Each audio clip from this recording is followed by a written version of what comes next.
મને આજે પણ યાદ છે, હાર્લે ડેવિડસન ભારતમાં બાઇક વેચી નહોતું શક્યું. અમેરિકાના રાષ્ટ્રપ્રમુખ ડોનાલ્ડ ટ્રમ્પે વડાપ્રધાન મોદી સાથેની મુલાકાત પહેલા જ ટેરિફ બોમ્બ ફોડ્યો છે.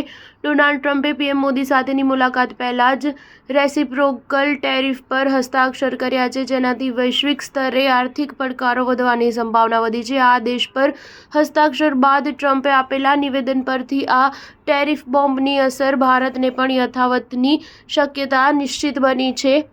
રાષ્ટ્રપ્રમુખે રેસિપ્રોકલ ટેરિફ પર હસ્તાક્ષર કર્યા બાદ નિવેદન આપ્યું છે કે ભારત વિશ્વમાં સૌથી વધુ ટેરિફ લાદનાર દેશો પૈકી એક છે.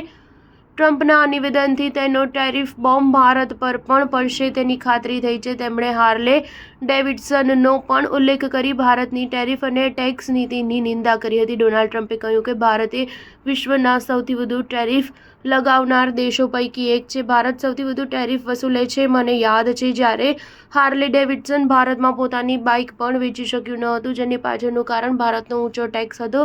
ટેરિફ પણ વધુ હોવાથી હાર્લે ડેવિડસન ભારતમાં જ નિર્માણ કરવા મજબૂર થઈ હતી. ટ્રમ્પે જણાવ્યું કે મને લાગે છે કે હાર્લે ડેવિડસને ઊંચા ટેરિફની ચૂકવણીમાંથી બચવા માટે ભારતમાં પ્લાન્ટ સ્થાપ્યો હતો. હવે આ નવી ટેરિફ નીતિ પર હસ્તાક્ષરથી ભારતના લોકોને પણ ટેક્સ બચાવવા માટે અમેરિકામાં ફેક્ટરી, પ્લાન્ટ કે બિઝનેસ સ્થાપિત કરવો પડશે.